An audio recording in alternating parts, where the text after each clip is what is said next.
এটাই গৌর হরিবল হরিবল হরিবল হরিবল। রাত্র জেগেছেন তো সবাই এখানে কীর্তন শুনেছেন, হরিনাম শ্রবণ করেছেন, পরিশ্রান্ত সবাই বুঝতে পারছি। তো মাঝে মাঝে ভজন গান করবো, সবাই আবার ঘুম থেকে জেগে উঠবেন। নিতাই গৌর হরিবল।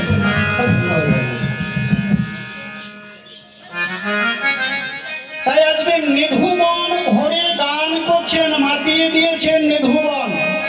আজকে প্রভাত হয়েছে জেনে আজকে গান করছেন। আর কি হয়েছে গো, আজকে বিলাসকুঞ্জের সভা কেমন? এক সখী আর এক সখীকে বলছে, সখী রে এ সখী সখী দেখ দেখ গলিত ললিত বসন সাজে মণিযুত বেনি ফণি বিরাজে। গলিত ললিত বসন সাজে মণিযুত বেনি ফণি বিরাজে। গলিত ললিত বসন সাজে মণিযুত বেনি ফণি বিরাজে। আরে গলিত ললিত বসন সাজে মণিযুত বেনি ফণি বিরাজে। আরে উচ্চ গোরখ রুচি চরক উচ্চ জরক মাঝে উচ্চ জরক মাঝে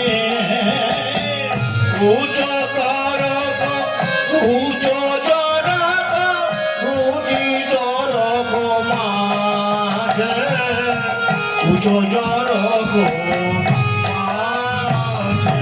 আজি ফণি আজি লোকাইল আজি লোকাইল ফণি আজি লোকাইল। আরে ফণি আজি লোকাইল। ওই রাধা রানীর বক্ষ মাঝে ফণি আজি লোকাইল। আরে রাধা রানী বক্ষ মাঝে আজি ফণি আজি লোকাইল।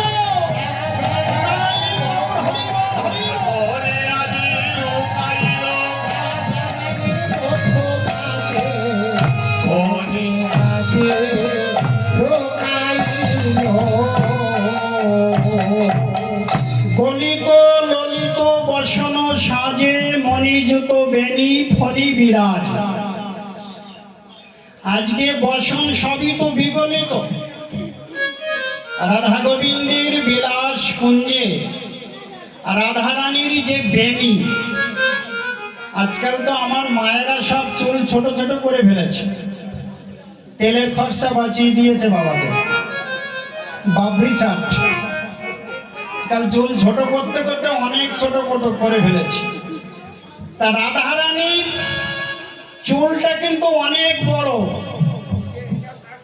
একেবারে পায়ের এই হাঁটুমালা পর্যন্ত। তা তার যে চুল যে বেনি করেছে, সে বেনিটা কি করেছে, আজকে রাধারানীর বক্ষ মাঝে পড়ে আছে। বৈষ্ণব কবি বললেন ওটা বেনি নয়, ওটা হয়েছে ফণি। ফণি মানে কি? ফণি মানে কি? সাপ। বলেন ওটা বেনি নয়, ওটা হয়েছে ফণি। মানে এমন ভাবে বেনুনি করা আছে, তো দেখে মনে হচ্ছে যেন একটি সর্প। তা সর্পটি রাধারানীর বক্ষ মাঝে কেন? উচ্চ করক রুচি চরক কুচ জোরক মাঝে।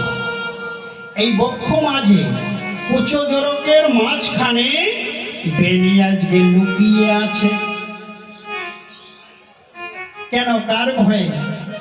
বললেন ময়ূর এসে গিলবে বলে আজকে বেনি ফণি হয়ে লুকিয়ে আছে রাধারানীর বক্ষ মাঝে।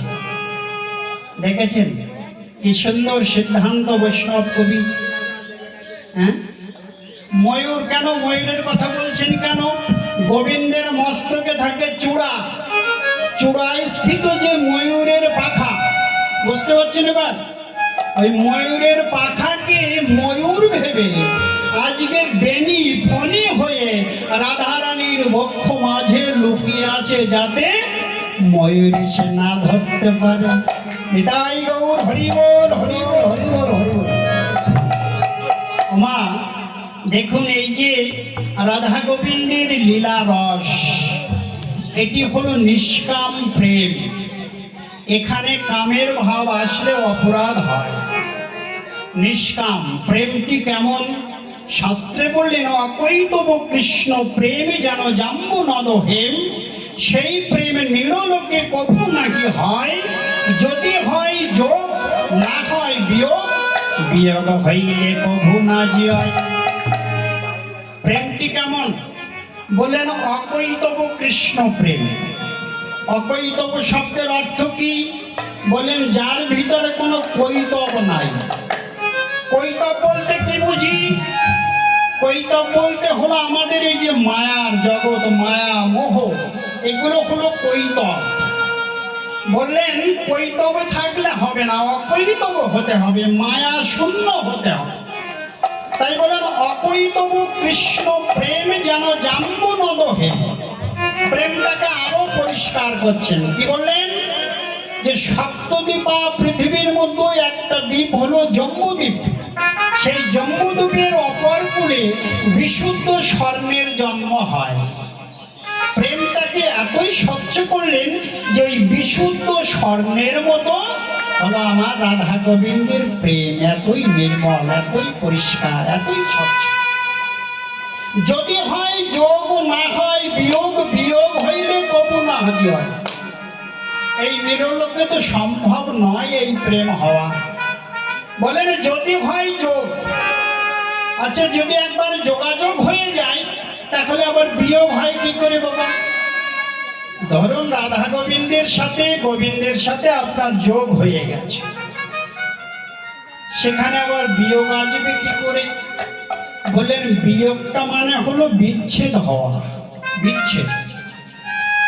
যেমন রাধা রানীর হয়েছিল মাথুর লীলায়, আমরা বৈষ্ণব পদাবলীতে দেখতে পাই, শুনতে পাই, 100 বৎসর পর্যন্ত ধনী গোবিন্দকে হারা হয়ে তিনি কেঁদেছিলেন, হা প্রাণনাথ, হা গোবিন্দ দেখা দাও, দেখা দাও, দেখা দাও, এই বলে যে কেঁদেছিলেন। ক্ষীণকায় হয়ে গিয়েছিলেন, ধরণী ধরিয়া ধনী উঠাতে না পারায়। ধনী আমার কি করছেন? ধরণী অর্থাৎ মাটি, মাটি ধরে উঠতে পারছেন না, এত ক্ষীণকায় হয়ে গেছে। তাহলে সেই যে দশম দশা, এই দশা যদি এই ইহলোকে হয়, কোনো ব্যক্তি, কোনো ভক্তের যদি এই দশা হয়, তাহলে সে আর বাঁচতে পারে না। ওই জন্য বললেন যদি হয় যোগ না হয় বিয়োগ, বিয়োগ হইলে কভু না জিয়। বিয়োগ হলে সে আর বাঁচতে পারে না। নিতাই গৌর হরি বল, হরি বল, হরি বল, হরি বল। সেই প্রেমের কথা বলছেন, এটা হলো নিষ্কাম প্রেম। তাই বলছে সখী রে, সখী রে, এ সখী দেখ দেখ, তড়িত জড়িত জলদ ভাতি, দহে সুখে সুতি রখল মাতি। তড়িত জড়িত জলদ ভাতি, দহে সুখে রহল মাতি। তড়িত জড়িত জলদ ভাতি, দহে সুখে সুতি রখল মাতি। তড়িত জড়িত জলদ ভাতি, দহে সুখে সুখী রহল মাতি। যিনি ভাদর রসবাদর সরসেজ, আর যিনি ভাদর রসবাদর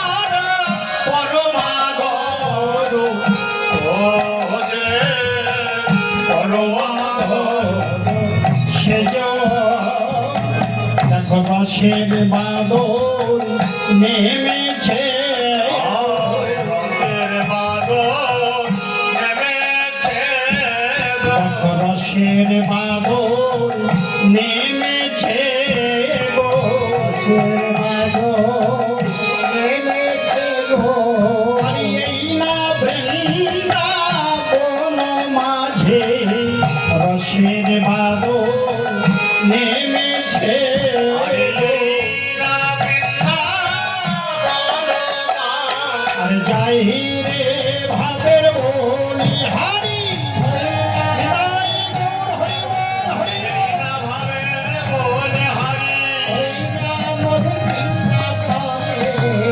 রসের বাদল নেমেছে গো। কি বললেন? তড়িত জড়িত জলদ ভাতি। তড়িত অমায় যে কথা বলো না, তড়িত জড়িত জলদ ভাতি। তড়িত অর্থাৎ বিদ্যুৎ। এই যে বিদ্যুৎ, মেঘ হয়, মেঘে যে বিদ্যুৎ ঝিলিক মারে, যে বিদ্যুৎ, তড়িত শব্দের অর্থ হলো বিদ্যুৎ। তা রাধারানী হলেন বিদ্যুৎ স্বরূপিণী, বিদ্যুতের মতো। আর তড়িত জড়িত জলদ ভাতি। জলদ ভাতি মানে নবমেঘ যখন উদয় হয়, মেঘের থেকেই তো জল হয় নাকি? না মেঘ ছাড়াই জল হয় আকাশ থেকে? মেঘের থেকেই জল হয়। আর গোবিন্দ হলেন সেই মেঘের মতো। তা মেঘ আর বিদ্যুতের জড়াজড়ি হয়েছে বিলাসকুঞ্জ মাঝে। নিতাই গৌর হরি বল হরি বল হরি বল হরি বল।